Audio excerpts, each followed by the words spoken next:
Well, ladies and gentlemen, WWE is heading back to Saudi Arabia. That's right. Here we go again, folks. WWE announced on this week's episode of Monday Night Raw that they will return to the Kingdom of Saudi Arabia for Crown Jewel on November 5th of this year. This is a thing now. We all know that they're going to go there twice a year for shows. Big time money. They continue to do this. We know why. The dollars are a lot. But look, it disrupts the cadence of live TV that they do, and their calendar and their schedule, especially where it is on the calendar in November, right ahead of Survivor Series, which gets extremely messy as it is. So it's going to be interesting to watch WWE trying to juggle this show in this situation. That, of course, is aside to all the moral issues that go along with WWE doing business in that country. But November 5th, they're going back. No matches or a card has been announced at this time. They were last there for Elimination Chamber, which is interesting because Elimination Chamber is part of the regular premium live event schedule for WWE. Crown Jewel kind of gets dropped in. So it will be interesting to see if WWE adds like another pay-per-view event to the calendar, in October to go along with this one, or if this is going to be that event. In other news, Mick Foley launching a brand new podcast. Foley is Pod. Conrad Thompson is the host, and it'll premiere on the Podheat platform on June 3rd.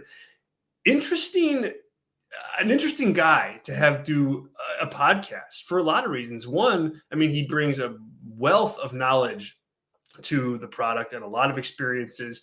So, and Mick Foley's an entertaining guy, so it's going to be a fun listen to be sure. However, a lot of people know his story and his thoughts on his career because of all the books that he's written. So it'll be interesting to see if Foley can find some new places to take that content as he goes.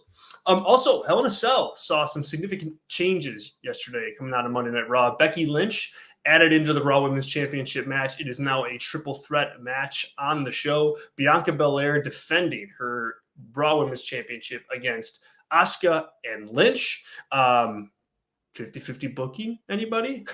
Asuka beats Lynch last week. Lynch beats Asuka this week. Boom, there you go. Not a fan of triple threat matches, but there is some history and some webs that connect these women together. And obviously, they have a ton of talent, the three of them, so should be able to put on a pretty good match. So I'll let it slide this one time. Also, Bobby Lashley will face both MVP and Omos in a handicap match on the show. Last night on Raw, Lashley lost to MVP by countout, which allowed MVP to pick the stipulation. It's an interesting stipulation, but to be frank, it seems a little bit like a step backwards in terms of where Lashley and Omos are at in this feud. They just had a cage match, for crying out loud. So handicap match, I don't know, that fell flat for me. Rapid fire topics here, folks. Raw, 1.7 million average viewers this week, essentially flat to last week, which I think is a thumbs up given that they had some NBA competition and some NHL playoff competition as well. Also, Kyle O'Reilly confirmed that he is working under a 5-year contract with AEW. He'll be there now for quite some time. All right. Thanks, everybody, for listening.